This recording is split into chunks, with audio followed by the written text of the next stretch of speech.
For anyone interested in seeing the connections in the geoeconomic space between the U.S.-Israel attack on Iran and what that means for Asian economies, I highly recommend this new article that came out from the New York Times. Asia is getting crushed between oil prices and the dollar. It does a great job of showing how there's really a dual crisis here with supply and liquidity. So on the one hand, the obvious one, Asia, anywhere from 60 to 90% of the countries rely on oil out of the Strait of Hormuz, which is now being choked off. The other problem, though, and this is somewhat ironic because typical estimations of what's going on with US dollar dominance is there's been a flight to gold. There's a concern that the US dollar is no longer going to be a safe haven. And while that's been true, gold has flowed into an increasing number of central bank treasuries. That is not the case in what's happening now.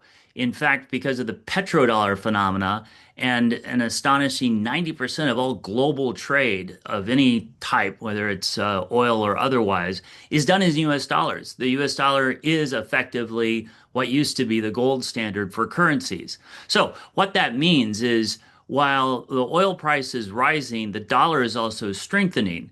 So, and alongside that, just to show how gold is not the safe haven it was assumed to be, that price has actually been crashing down from its high of over 5,000, approaching $5,500 to now closer to 4,500.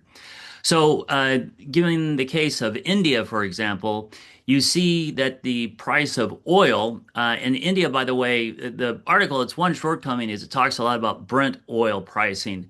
But actually, India and other major Asian economies, what they're buying is the Dubai priced oil, which is more expensive typically. So where Brent's been running $100 to $110 or so recently, that's been running $130 to $150 a barrel. But in any case, they do accurately cite what it means in tangible terms, where India used to have to spend 6,000 plus rupees for a barrel out of the Gulf. It's now spending over 14,000, closer to 15,000 rupees. And that's not only because of the increase in the cost of oil, but getting back to that double-sided effect, the rupee has depreciated against the dollar, actually approaching 10%, so far 8%. But that's the squeeze, right? So you have this flight to safety for the dollar while there's this increase in the cost of the commodity oil. And it's putting Asia and not only the Indian economy, but multiple economies in a real vice. The article also gives examples of, for example, the Philippines and South Korea. One thing to point out, and this is what I'll conclude on, is often I'm asked when these sorts of events occur, are we looking at another crisis situation in Asia? And probably not. And the article also accurately points out that when we had the Asian financial crisis in 1997, which when you think about it, interestingly, is coming up to 30 years ago. And I know a lot of times big trend macroeconomists like to see these cyclical events, and there'd be speculation that, well, it's time for another massive financial crisis.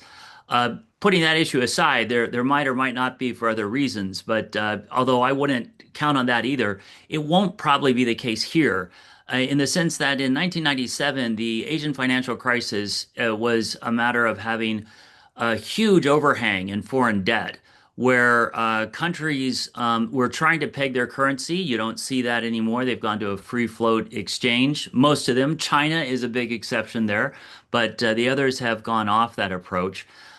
They also have less of these investments from foreign sources. So the foreign direct investment that went into vanity projects, which were in a bubble situation, that's gone away. It's been the foreign investment has been allocated to more productive capital, and these countries have done a good job of just financing their own growth. So they're much better with that. They have more foreign reserves, and you don't really see, therefore, a contagion effect taking place. But in any case, a really fascinating article. Highly recommend it, and to just in general, recommend to stay on top of what this means in terms of geoeconomic effects across the world, Asia in particular.